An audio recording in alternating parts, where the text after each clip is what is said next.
get the sign. Do you want me to send it to you? I just got it. Okay, sorry. Hi, Tim. Hi. Welcome to DAV Lecture 4. Today we'll be talking about V to the G to the A. Yay! Oh, sorry. It's DAV Lecture Okay. We're talking about I squared C again? No, we're talking about, God no. Okay, we're talking about VGA. So here are some more announcements and some logistics before we get into it. So please keep working on Lab 4, otherwise we're going to be even more behind than we already are.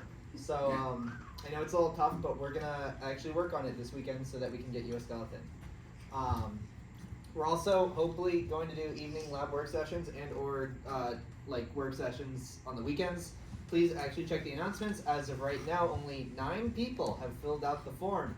So I don't know how many people when you guys want work sessions. I swear it'll take like 2 seconds. So just do it. And then yeah, so we're gonna release Lab 6 soon-ish, but like right now, don't even bother. We're gonna Lab 6 is VGA, where you're gonna be implementing this stuff. But don't worry about it for right now. We'll get it to you when it's time. So yeah, right now you should be focusing on project proposals, which are due next week, as well as the Lab 4. Those are the important things. Don't worry about Lab 6. There's a question. Someone asked, what about Lab 5? If you read the spec for Lab 4, Lab 5 is being canceled. We're splitting up the content into Lab 4 and Lab 6. So some of those requirements are in Lab 4, and a couple of them will be in this upcoming VGA lab. But this lab should take you a fifth of the time of Lab 4. Yeah, should be a lot faster. Anyways, that's it for announcements. So, yeah, here's where we are right now. You can see we've gone through a lot, and we're here, and this is where it starts to get more fun. But we're almost done with like these actual lectures, and this one's going to be a short one, and hopefully the next one won't be too long either, so no more of the like needing to take a break in the middle. But yeah, that's where we are, almost ready for those capstones. Okay, so today we already talked about Lab 4, but we're going to talk about VGA, what it is, why we're learning about it. We're going to talk about its control signals and its timing, and we're going to talk a little bit about RAM, how we use it in accordance with VGA, as well as a Lab 6 sneak peek. I don't think there's actually a Lab 6 sneak peek in there, but we'll see. Well, we'll give you a verbal one. Yeah. Anyways, so you guys might be wondering like what actually is VGA. It's a bunch of letters, and you probably recognize this connector here from like old monitors and stuff that we normally call VGA, at least that's the like thing. But what it actually is video graphics array, which is basically a really old video standard that was designed in 1987 by IBM. A little bit of history here. And basically this connector was used first for super simple 640 by 480 color video. And then this connector was later they upgraded and kept on using the connector like dozens and dozens of times so that you could support modern resolutions today, like up to like 1080p or higher at higher refresh rates.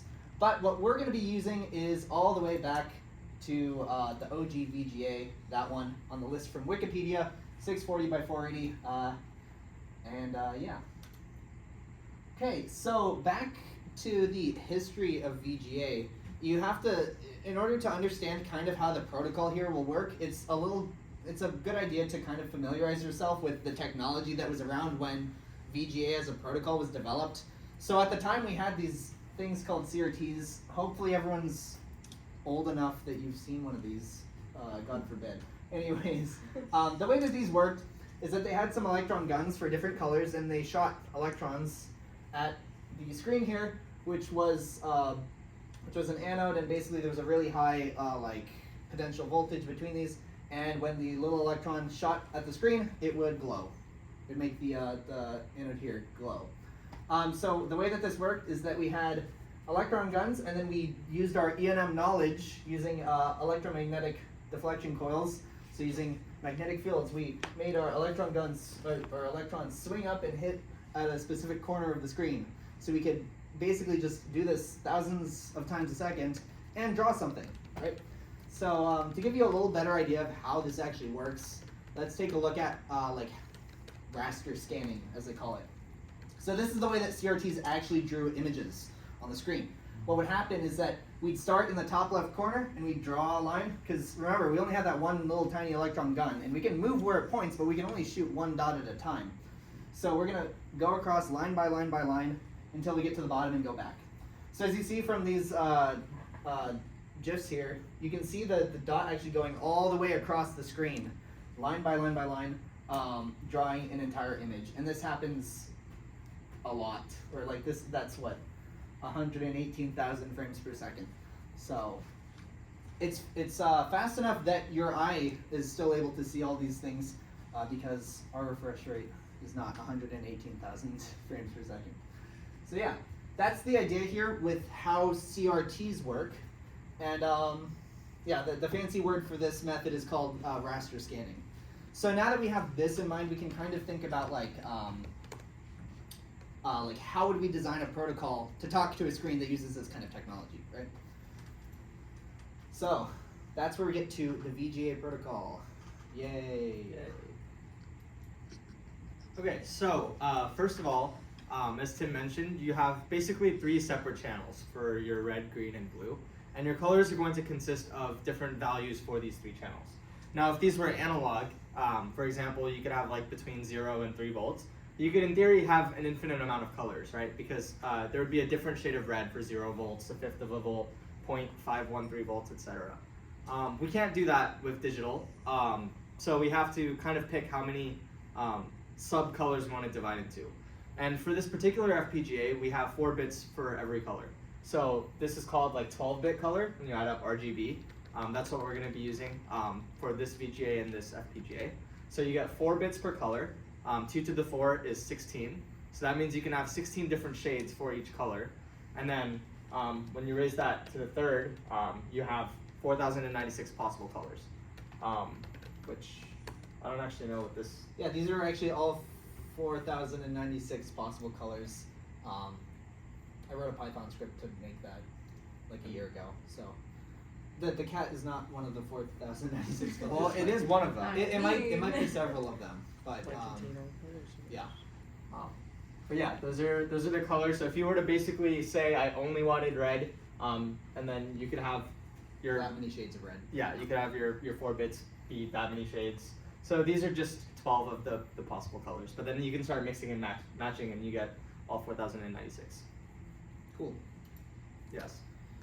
How does the like electron that gets shot from the thing in the VGA actually encode a color? Yeah, so on a CRT, there's actually, if you look really closely, that cathode has differently like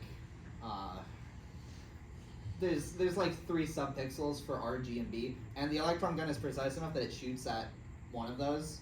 Inside our diagram, we had 3 separate guns for red, green, and blue, but I'm pretty sure that's just they need 3 in order to shoot fast enough. I'm not entirely certain. So, what I mean, in theory, would that just be like the guns are identical? They're just positioned slightly differently.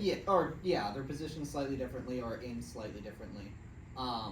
And what's going to happen is that you can adjust the number of electrons you're shooting at each subpixel, and that'll change the brightness that is created. Cool. Don't quote me on that, though. You might want to check Wikipedia. CS152 I moment. Okay, so we mentioned that we want to send these 3 channels of data value over to the VGA. But there's this notion of how often do we need to refresh? How often is the VGA expecting to hear from the FPGA? And for that, we have something called a pixel clock, now that we've gone into clock dividers. So it's just going to be a 50% duty cycle clock, typical. That's the exact frequency you want for 60 hertz, and the math has to do with the number of pixels on the screen, and a couple other things, but it's 25.175 megahertz.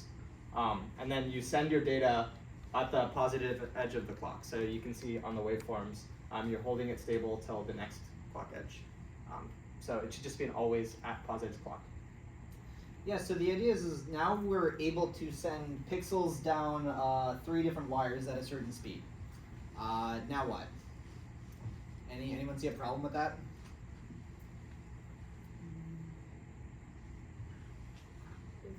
How do we acknowledge that the VGA received We don't actually care if the VGA Let's go. Good Anyways, yeah. The question is, how do we determine when a scan line starts and ends? Like, if I'm just putting a bunch of pixels down at a certain speed, how do It I could know just be where offset. how do I know the beginning of a line, the end of a line, or even when the end of a frame is? How am I supposed to know that? So, in addition to these red, green, and blue, we have something called a dedicated signal to sync, which is called H-sync, or horizontal sync. Yeah, so, and yes, this does imply the existence of a vertical sync, which we'll get to. But the 8 sync basically is telling the VGA that this is the end of a line and that we're going over to the next line. So it's going to serve as the beginning between a full row of pixel data to the next pixel row to start. And the front and back porch correspond to the area before and after, and then if you add up that time period, that's going to be the actual 8 sync. So you got your front porch going down, back porch, and then the entire thing is your horizontal blinking. And you don't send any pixels over that time. You're basically giving the raster time to reset to the next row. Yeah. That's not completely vertical, right?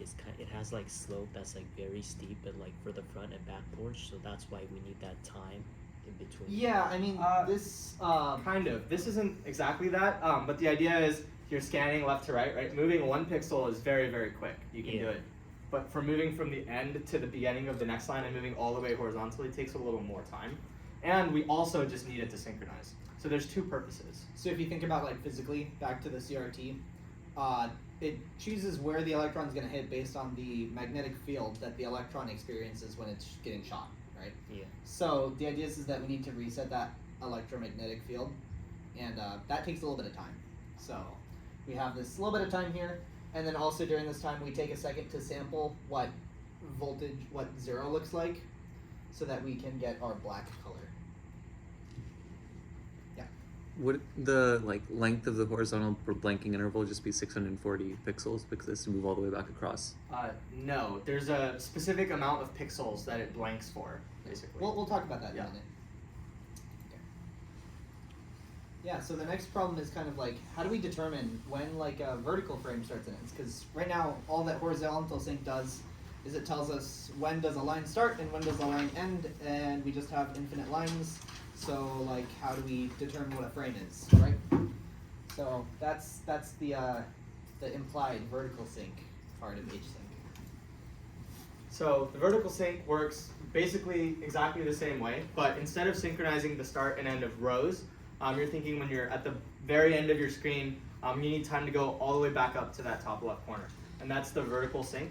And as Tim mentioned, the other purpose is if your VGA is just receiving a stream of data, and it doesn't have the vertical sync, but it has horizontal, it'll assemble the rows correctly, but you don't know where the start actually is. So it could be shifted like 50%, 25%. You just start on some arbitrary row and then go from there. So the vertical sync makes sure that our top left corner is actually the top left corner of the image, as well as giving it time to reset. I don't think there's more to say about that. Does this diagram kind of make sense? You can see how each one of these horizontal blanking intervals thing, these scan lines, are part of this larger thing that is actually the vertical like whole video frame. So this entire thing between vertical blanking interval to vertical blanking interval is 1 frame, right? So You have a question? So we need vertical sync for videos, right? If we're just showing an image, we only need the horizontal sync. No, you still need the vertical sync, because think about the very first row that you send over to the VGA. Like it could miss it, right? You could just by chance it isn't reading at that time. So you send it like row 16, and that's going to be the first one that it stores. And sure, if you have a set number of rows, you start looping back around.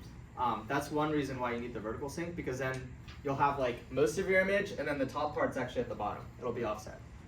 So that's one reason. And then the other reason is we still need to give time to be able to go back to that top left corner and start retracing. Are the front and back porches a specific amount of time or yeah, pixels? they are. There's a diagram on I think one of the next couple slides that explains the timing. But does this concept of frames and intervals kind of make sense and how it syncs? So VSync and HSync are 2 separate pins. We'll see that here in a second. So you have your like vertical, your VSync, and then you start the very first row. You get to the end of it, you have an 8 sync to go to the next row. You go to the end of that row, 8 sync to go to the next one. And then when you're at the bottom, in order to go back to the top for the next frame, you have another VSync. So there's one VSync per frame. Yeah. So if you send the like H-sync or V-sync pulse too early, will it just not do the rest of the line or frame and go back to the start? That's implementation dependent on the like display side. So I guess it's if you connect it to a CRT versus the little screens that we give you, it's probably going to be very different on what actually happens. But that would be undefined in the protocol. Okay, cool. Yeah, so just a little bit more about the porches here. As we've been talking about, this blinking interval thing is the time in between where we have our front porch, our back porch, and this area where V-sync or H-sync is brought low. This is basically called that way because this is the entire time where our color output is mandated to be 0 the entire time, right? So these are just numbers that or like these timings are given in the protocol, and you have to abide by them for all the displays to work properly because that's what they expect. Yeah. You can think of front porch and back porch as sort of like pixels that are beyond the end of your screen. Yeah, there's a diagram that will Yeah.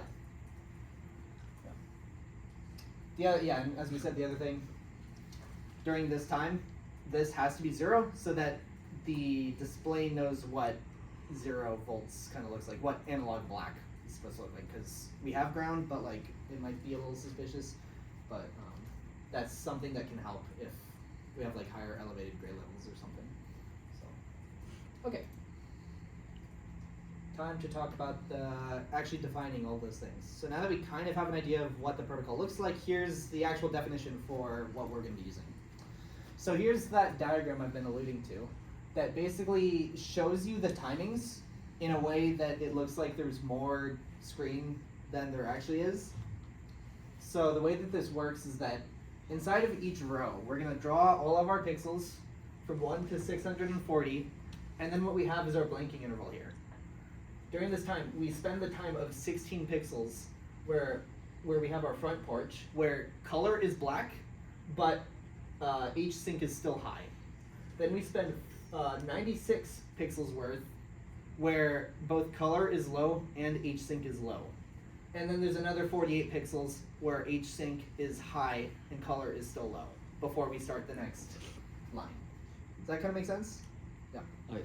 Is the amount of pixels like built into each display, or like where did 16 to 48 come from? Those are based on the protocol. Oh, okay. So the protocol is based on what resolution you're trying to display. So that's how these timings are calculated. And then here, when we get to the end of our display, we have 10 lines of where we have 0 output on the color and high VSync, 2 lines of low VSync, then 33 lines of the back port, like where the color is still 0, but VSync is back high. Note that these are in lines, so it's actually, you're doing this entire H-sync maneuver as well, right? So this takes a lot more time than each of the H-syncs does, right? And this was always confusing for me, like that you have to pull the colors down before you actually pull H-sync or V-sync down, and then you like pull H-sync and V-sync back, but the colors stay down. The easiest way for me to think about it is to think of one of the porches as right here, and then the other porch as being on this side, right? So you get to the end, you're just outputting zeros, we're not resetting yet. When we get to the actual end, right, we've put out the like black pixels, we need time to go back over. That's when you pull the sync down, and then we're all the way over here, and then you can start your back porch. So you got some pixels that we're not displaying, and then we're ready to start the actual data, and you can pull your sync back up. So that's just another way to think about it, if that makes more sense.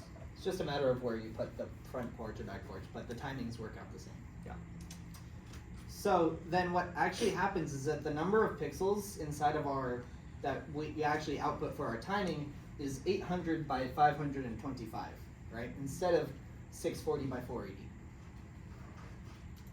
So if you do some math here, the actual number of pixels, we do 800 times 525, and we want to display that at 60 hertz. We do the math. That makes our pixel cloth 25.2, which is just about close enough to 25.175. I don't know why it's actually different, but that's the math there. So, yeah, make sense? Where did that like calculation come from again? Like So we want to run at 60 hertz, right? Yeah. So that's the amount of that's the frequency for 60 hertz. 1 over 60 hertz. Yeah. Or sorry, that gives you a period. So this is a time right here, and then you have 1 over the time you get to frequency. Anyway, so we start at this time, and that's the total time that you want to do one frame, because it's basically 60 frames per second. Yeah. That full frame, including all of the H-sync and V-sync, is going to be 525 by 800.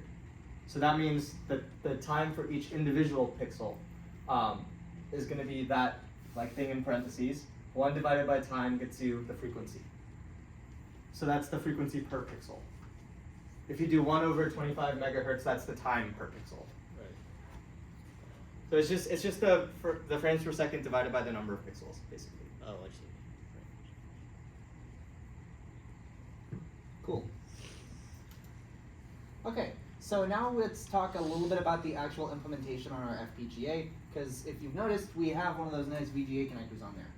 So as I talked about before, VGA has 3 pins, R, G, and B, and then we have a couple that are for H-sync and V-sync. These are detailed in the datasheet, and they have something that you want to do. The thing here is that, remember we talked about our display has 4-bit DAX, which gives us that 4096 color combinations, right? So what happens is that you set this number to a number between 0 and the maximum of 4, which would be 15, 0 and 15. And that will tell you how much blue there is, how much green there is, how much red there is. And then this generates an analog voltage somewhere in between 0 and the max that this uses. I don't remember what the max voltage is supposed to be. But then it puts the analog voltages across these 3 pins. Right? Yeah, questions? So each pin gets 4 bits then? So Yeah. it's a serial communication between that? It's not a serial Not serial communication. So it's a little confusing, but each of those, like, you can think of this as just a 4-bit bus, right? For your blue, a 4-bit bus for green. Yeah, 4-bit I mean bus from for the red. VGA connector, I mean. Oh, so the VGA connector. It's Yeah. getting analog. So it's analog. You see there's 1, 2, 3 pins here. Yeah. And then 2 pins for H-sync, V-sync. Oh, The wait, rest so- of these, you see there's 15 pins on the connector itself. The rest of these are not going to be used by us. I mean, like the RGB pins, it outputs an analog value. Yeah. Which Yeah, is so- 16, like dividing up the. Correct. So 3.3. if it was like 0 to 4 volts, Mhm. each quarter of a Okay. volt would be a different value. Okay. So yeah, so we use actually 5 pins, and just for a fun note, I wrote that the extra pins that we're not using here on our FPGA are actually used. There's some like UART or some specifications for like how to talk between the display and the device, but for just showing a basic display, you don't need that, so it's not connected in our case. Okay, so that's all you need. You have red, green, blue, and then V-sync and H-sync. Right? Cool. You see why that protocol is important? Oh yeah. Yeah, so the timing clock. This is really important to get it close enough to write. Luckily, since everything's kind of wishy-washy, since we're just throwing pixels down a pipe at a certain speed, the display has to be a little more lenient on what it can actually receive and still display something. So, generating 25.175 megahertz on our FPGA is probably kind of disgusting. Granted, you could probably do it use with a PLL. You could use Yeah. a PLL if you want, like we taught you in last lecture. But the other thing that you could really do is just use 25 megahertz and just divide the main clock by 2, because we have a 50 megahertz clock, right? So using that, our display will refresh at 59.5 hertz instead of 60. Boo-hoo. So if you really want to be a pro gamer, maybe you can set up a PLL so you can get that 0.5 frame. There you go. Yeah. Okay, so the really important thing that I've been talking about this entire time is that the timing is essential. And this is because our display only gets what you throw at it. And one of those pins is not a clock pin, right? Not like I2C where we have our SCL pin and everything synchronized like that. We don't have any of that. So what we have to do is the way that our display determines what version of the protocol we're using. You saw those on one of the first slides where there were like a ton of them, because you could technically use any of them. In order for it to know what version we're using, then you have to get the timing of that H-sync and V-sync perfect, so that it will understand what you're doing. So, because the thing is that the display doesn't know that you're just blanking for a couple extra lines. It thinks that you're drawing 2 black lines right now, right? So you have to do that, otherwise the display will kind of freak out at you. With a hardware CRT, with like an analog CRT, it might do something funky. But with our little digital displays that are in your DAV kits, it'll just turn red and say no signal. So very useful, but you have to get the timing right. So yeah. Any questions about the timing? Also, a fun thing for Lab 6 when you start using the VGAs, each color that it turns is like a different error code. We gotta find that document somewhere. It's just kind of quirky. But Sometimes because it they're turns digital, blue. it knows. Yeah, it knows what the problem is. But it won't tell you. So, anyways. But yeah, if you get no signal, check your timing, because that's probably the problem. Okay, so now that we've talked about how to actually communicate individual pixels to the VGA display, we'll get into how we can actually calculate pixels based on some sort of logic. And there's a couple ways of doing so. So we have a couple questions to answer, right? How can we calculate pixel values? And there's 2 main approaches.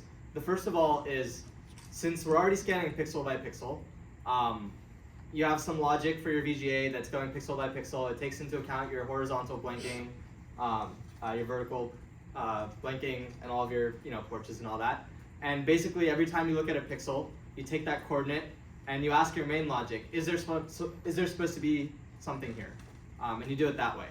The second way to do it is you write all of your pixels to a buffer, some sort of memory, and then your VGA just scans that buffer over and over again and is constantly outputting what's there. And we'll get into the pros and cons of both of those approaches in a second. The next question to answer is, where should we store pixel values? Last lecture we talked about memory and registers. VGA is a great example for the different use cases.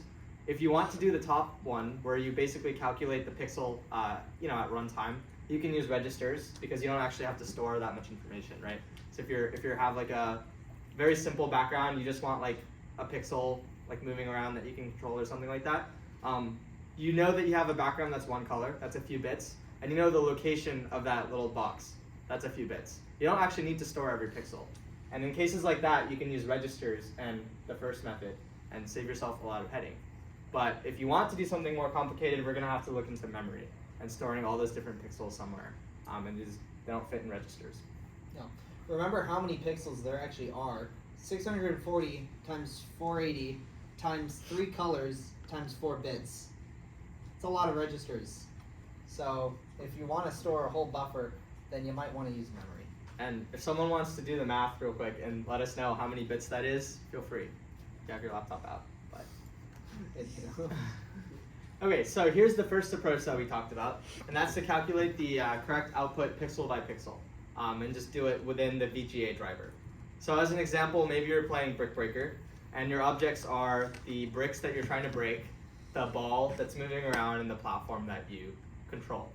And for each of those, you want to store, say for bricks, you want to store like 1 bit for each brick. You have some sort of array. 20 bricks, 20 bits, that's really easy, right? Is it there or is it not? The ball, you want to store an x coordinate and a y coordinate, and then like maybe the size. The platform, same thing, x coordinate, y coordinate, how big it is.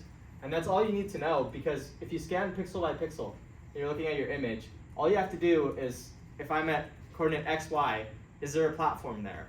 If so, output the color that the platform should be. If the ball is there, output the color that the ball should be, and so on. So the actual memory you need for that is not that high. It's just the colors and the coordinates and the widths of everything. But you don't need 12 bits per pixel, basically. And if nothing is there, you're just going to have some background color. Maybe you want it to be blue, and you just set that as a default value. So that's going to be the first example. That works really well if you don't have a complicated background and you don't have a lot of things to keep track of. Then this is what you should do. Your state logic directly drives the VGA.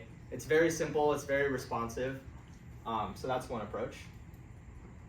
And the pros of this is that your design's going to take a lot less time. It's really easy to do simple images. There's some problems with it. And that is, one, that it's going to be really hard to display complicated images because the more objects that you have on your screen, the more if-else cases you have. You have to check for all these different things, and then each thing's a different color, different size. It gets really, really complicated to do that in your VGA logic. The second thing is that it can cause screen tearing. And the reason for this is you're constantly scanning your pixels, and you could have the state of your game change while you're still outputting it. So maybe you start outputting like the platform, but it moves up one during that time. So the next pixel is going to be shifted. So you'll have like half of the platform in one place and the other half in another place. And that's an issue because you're using the same registers for both the state logic and your output. So you're gonna have timing issues unless you make sure that you only update it like during blinking. You guys know what screen tearing is, right? Okay, cool. Raise your hand if you don't. Yeah. Care to explain? Yeah. So what it is if you've ever played games or videos and you've seen like lines through the middle of the video or the game, then usually what happens is that when your screen's drawing the thing, it's going pixel by pixel, right? Your frame doesn't appear instantaneously. So what's happening is that when screen tearing occurs, if you're halfway through drawing an image and the image changes, then you're gonna get half of one image and half of another, right? So that's the problem with screen tearing. So like with this, because our state logic is instantaneously updating what our VGA module is trying to draw. So like Siddhant was saying, if a ball moves during the time where we're halfway through drawing an image, our ball is going to be half one place and half another place, right? So this sort of method can cause that screen tearing. Yeah, and there is a fix, and that is we're doing a 60 hertz display, right? Or 59.5, and then we have some time before we start outputting the next image because of the front porch, back porch, all of that. So if you only update wherever you're reading from every like 59.5 hertz, you won't get the tearing because it will be a clean new image every time you start reading. Yeah, you have a question? I have a question. Even with the buffer approach, which is probably the approach too, I feel like you could still have screen tearing if you write to the buffer in between. Yeah. Like while it's reading. So how does that fix the screen tearing? Like why is it just an issue for this method? It's not, but typically for the buffer you have it's like memory. So you have a synchronized read and write, and you can read and write them at the same place, and you can make sure that you're not writing to the same place that you're reading from. Like you can make sure those addresses are different. But even if they aren't, like what if you're reading the top half of the buffer to output to the top of the screen? Yeah. And while you're reading that, your game logic is writing to the bottom half. Yeah. So the TLDR is that you can get screen tearing in either case, but it's way more likely that you'll get it from the registers because you're going to be updating those registers, like basically with your inputs, right? Like every time if you have a joystick, you make that change. And there's no like delay or buffer. Whereas with the memory, you have something before the memory, and then ideally you have like a memory element that synchronizes your reads and writes. But yeah, you can do this without having screen tearing. You can use memory with having screen tearing, but it's just like the typical implementation. Yeah, so then the other cons here is that this adds a lot of extra logic to our VGA output module. The way that this kind of works is that the way like Siddhant was explaining, we decide what our output is based on our state input. So based on ball XY, we're outputting based on that information, right? So what we have to do is have all this logic inside of our VGA output module that decides, is ball XY in this area? If so, then I have to draw that, or is platform here, or is our background here, or like what? So once you have more complex things on the screen, your VGA module can get really complicated when the amount of information that you want to portray gets more complicated, right? So that's also not a thing. And this also adds into the fact that your VGA code, because you're writing it specifically for this logic, like if you're trying, you can't just write code for like a platformer and then just write Flappy Bird right afterwards and hope that the same logic will just work. Like, how are you gonna describe pipes in Flappy Bird as platform? I don't know. It's really weird. So this makes it so that your VGA module is kind of just one trick pony. So let's talk about some of the other approaches. So the second one is the frame buffer. So this is the second bullet point in that first slide. And basically what we're doing is we're adding a RAM buffer that your VGA is going to read from. So instead of reading the state logic directly, it's going to have one place where you put all the pixel data, and it'll just read that data like pixel by pixel and output it to the screen. So you have a little bit more work to do like earlier on, like it's more modules, but the benefit is that your VGA module code is not actually dependent on your state logic. It just needs to know how to read the RAM. And that makes it really, really reusable. So how this will work is your state logic, similarly you'll calculate coordinates, right? So if you press the left button, you can change the X coordinate of your platform, something like that. And then your generator can do the same logic that we were talking about, that you have a bunch of these conditions. You can go pixel by pixel and decide what color each pixel should be based on what objects are there or not there. You can put like your collision logic, all that stuff like in state and pixel data. And then you just write that all to the memory, and then your VGA reads it from memory. So we're splitting the two off that way. And I guess the next slide has pros and cons. But so the pros, all of your graphics logic is separate. You can reuse it. You write it for one lab. As long as you're using RAM in the same way, you can use it for the next lab. The buffer makes it a lot easier to eliminate screen tearing. One thing that's very common, if you can read and write at the same time, so if you have a read port and a write port on the memory, that's not always guaranteed, it depends on the FPGA. Then you can set your like reading row to always be like one after your writing row. So you can be updating one row and reading from the next one and just have it like that. And they're synchronized that way, for example. Or you can have whatever offset you want. But the idea is it makes it a lot easier to deal with timing than just have a register that your state can just update whenever.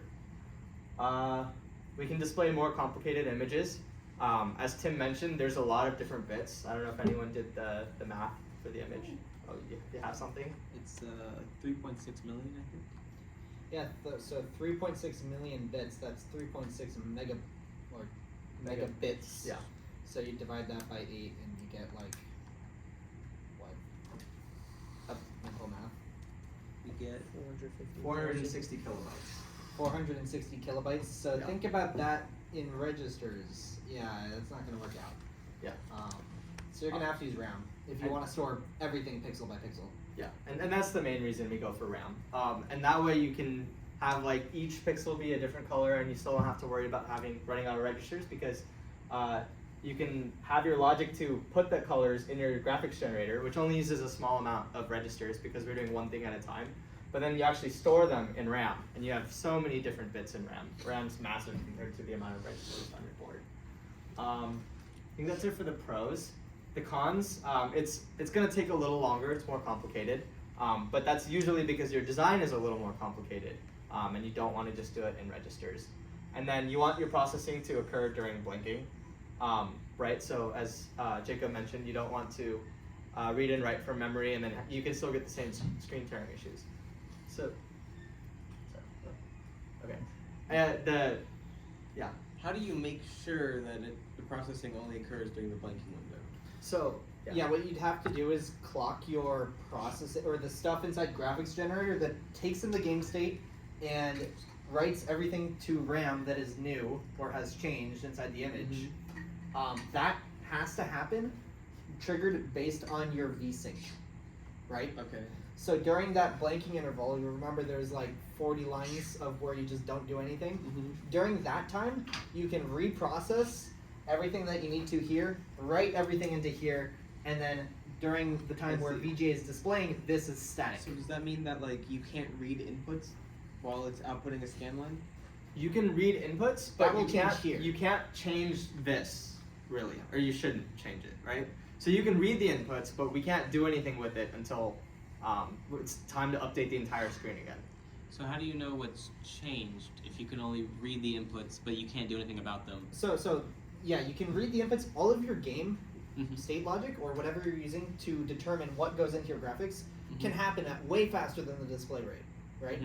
So this can be happening at like 1,000 hertz. Yeah. It's just that whenever this guy actually writes to here, has to occur during that blanking interval in order to prevent screen tearing. So how do you know what to send to the RAM buffer? Because you don't want to resend every pixel, Yeah, right? so what you might want to do is that, like, say you trigger this to start writing to the RAM buffer Mhm. on the neg edge of VSync Actually, or something, typically right? you are Okay, basically right. scanning through your RAM. Sorry, well, I wanted to answer his question, but you were kind of going to a different thought. Okay, continue.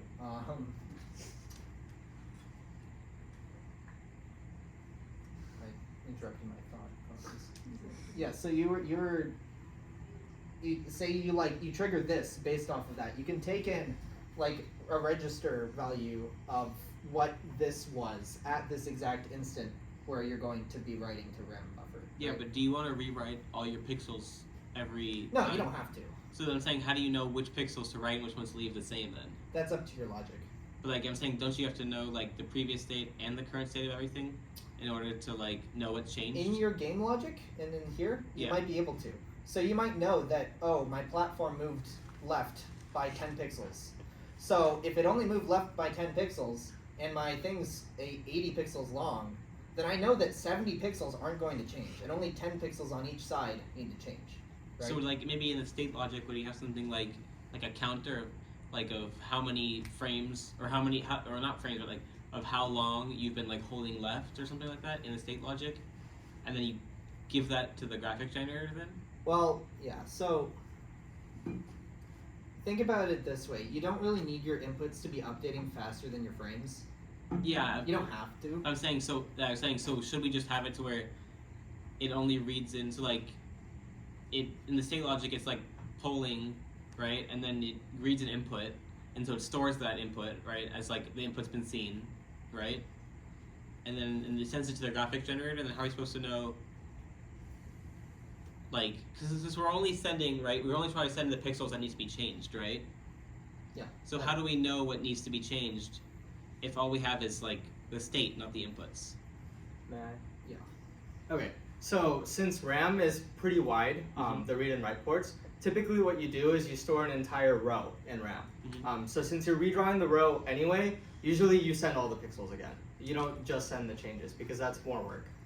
Basically all the work that you're going to do in your VGA driver with the first approach, like looking at the state and deciding what the pixels should be, you just do that in graphics generator.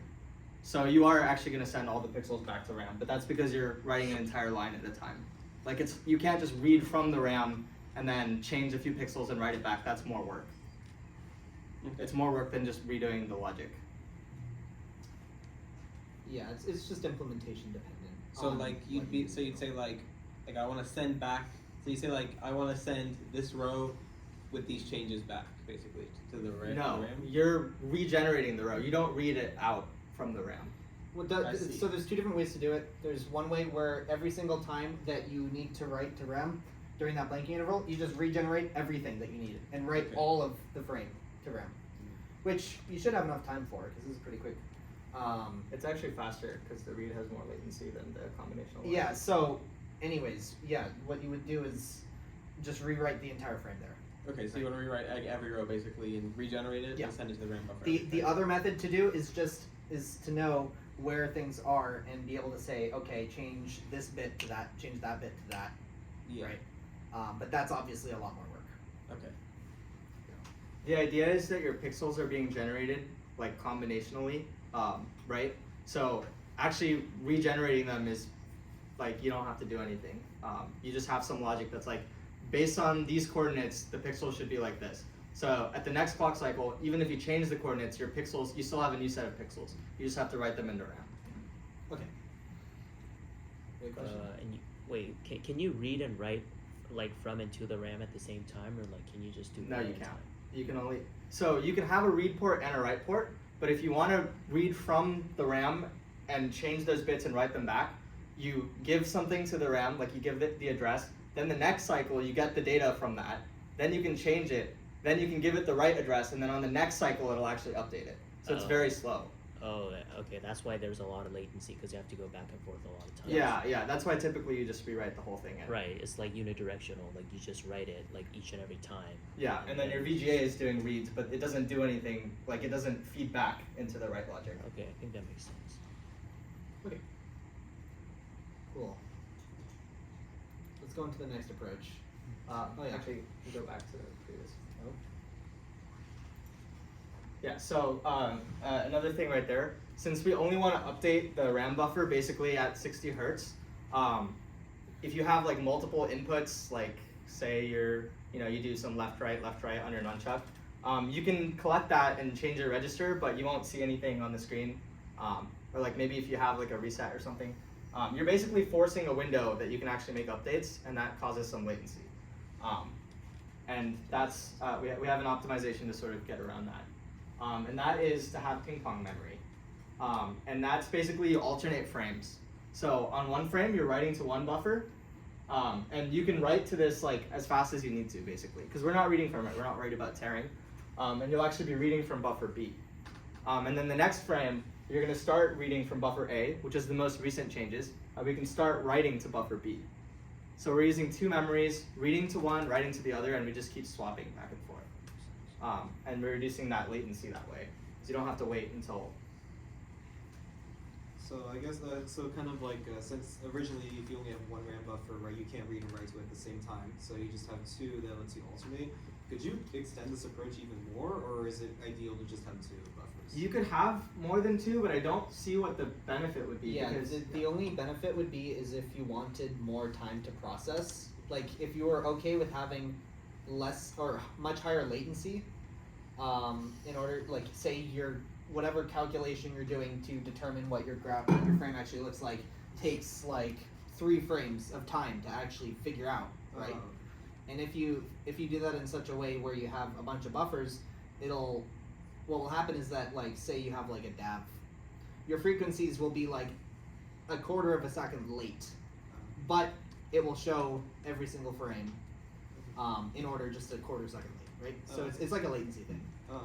Not to mention you need space and there's a lot to shuffle it around, but So I think this kind of solves what my question was, where it's like I felt like if your state logic changed, you couldn't immediately update your RAM. But now with this approach, you can just update your RAM. you can update the other RAM, and then the next frame you'll just read it. You can update it multiple times per frame, as many times as you want, pretty much. Yeah. Okay. okay. Does this approach make sense? Do you necessarily need 2 copies of the state logic and graphics generator, or you can No, have the they're same not. graphics? They're one copy. Yeah, this is just one thing. Pretend it's sliced in the middle here. Yeah. Pretend you got a multiplexer, and this is all just one common thing, and you're just swapping which port you're writing to. Wait, didn't you say you can't read and write to the RAM at the same time? But this one is like literally you're reading to like one side and like you're writing. No, they're to the two other different side. RAMs. Oh, So they're RAM different. A and RAM B are 2 separate RAMs. Oh, I So see. you're writing to RAM A while you're reading from RAM B. Then at the next frame, you can read from RAM A and write to RAM B. Oh, okay, that makes sense. And that way you're not necessarily worried about the timing on like updating that, because no one's gonna read it until the next frame anyway. Right. Yeah, makes sense. So I guess this is text for that, but you can basically eliminate screen tearing this way because you're reading from something that's guaranteed not to change while you're reading from it. 2 separate buffers entirely. The problem is, it's not really a problem, trade-off. You can't change that RAM, so maybe sometimes you want to make a trade-off where you don't care about screen tearing, you just want to see the change immediately. Can't do that with the double buffer because we're not reading from the RAM that we're writing to, so you have to wait till that next frame. Another pro is that you're not bottlenecked by that VGA speed, 60 hertz. You can do everything else much faster. You can make updates to the graphics buffer, just the other one, and you don't have to run your system at 59.5 hertz. Cons, a little more complicated, but the biggest con is that you need twice the memory. So if you needed, what was it, 400 kilobytes? Yeah, now you need 800 kilobytes. Which you have on your board, but if you're actually doing a bunch of other stuff with memory, then maybe you don't. Okay, and then this is another optimization that could help with that one, so you could do both or some combination of them. We don't necessarily need 400 kilobytes because maybe you don't actually care about having 4,096 different colors. You don't want to use 4,096 different colors in your game. You can get rid of 1 bit per color, and you can just hard code like the least significant bit. So now instead of having 16 possible values for a color, you have 8. And that's, what would the reduction in the pixels be for that? What? Divided by 2. Two. Instead of Yeah. 16, you have 8. So that'd be So like it's like 3 1/8. kilobytes. Yes. So it would be half divided by. I have a quick question about that one. Or sorry. I remember when I saw the different colors, it's like it's either brighter or dimmer. So you're either gonna have like all bright colors or all dim colors there. The idea is No, that you if drop the s- least significant bit. If you drop the least significant Oh, bit, least, not it most just significant. yeah, Yeah, okay. then Yeah. it'll just Yes. Okay. you get less granularity in Yeah. the color. Okay. So instead of using 3 bits per color, you're using 2 bits per color. So that means you can get rid of a third of the amount of Yeah. bits in your RAM. Yeah. And you just hard code that last bit. So that's one thing with the color depth. But that's if you don't care about having that many colors. Maybe you don't need that many pixels. Maybe you want to just have like, I'm trying to think of a good video game 320 example. by 240. Yeah. So maybe you want. Smaller. Yeah. So you can subdivide all your pixels, and then you can say like, if I want to use blocks of pixels that are 10 by 10, I've reduced the amount of data that I need to store by 100, by a factor of 100. So instead of 400 kilobytes, you now need 4 kilobytes. And the way that works is like your first pixel value actually corresponds to a 10 by 10 row, or 10 by 10 block of pixels on your screen. So you're just basically compressing. So Yeah. Would that be comparable in subpixels and whatnot? Yeah, exactly. But you're just doing it on like a larger scale instead, rather than going the other way. Yeah, you're making it worse Yeah. instead of better. Okay. Cool. Yeah. Wait, like, don't we use like 4 bits per color? Yeah, it is 4 bits per color. That's a typo. It's Yeah, it's 4, a not 3. typo. Yeah. And right, so like there are like less possible colors and like 2 to the power of 8 versus 2 to the power of 12. Like so, like 2 to the power of 8 is like 3 bits, right? And 2 to the Yeah. power of 12 is 4 bits. I- For 4 bits for RGB, so that's. It should be. It should be 8 and 16. Is it 8 or 16? I don't know about 16. That seems. What's 2 to the 12 is 4096. 46? Yeah. Because you have 3 values for the. Yeah. Oh wait. Yeah, there's 3 values. Yeah. Yeah. So it's 3 different colors, Yeah. 4 bits each. So that's 12 bits total. Yeah. So If you get 2 rid of 12. 1 bit. Yeah. Oh If yeah. you get rid of 1 bit, then it's 3 bits each, 3 colors. So it's actually 9. 2 to the 9. 9 bit. Oh. Sorry, I'm thinking of 8-bit color, which is different. It's like you keep 3 bits on some and 2 bits on the others. Or Okay. Yeah. Yeah, that's it's a different that's thing, another yeah. story. It's another story altogether. yeah. Although we could talk about that for a second. Yeah. Okay.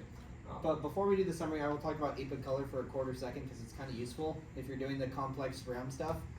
Basically, 8-bit color is each pixel becomes 1 byte, which makes your addressing very, very easy.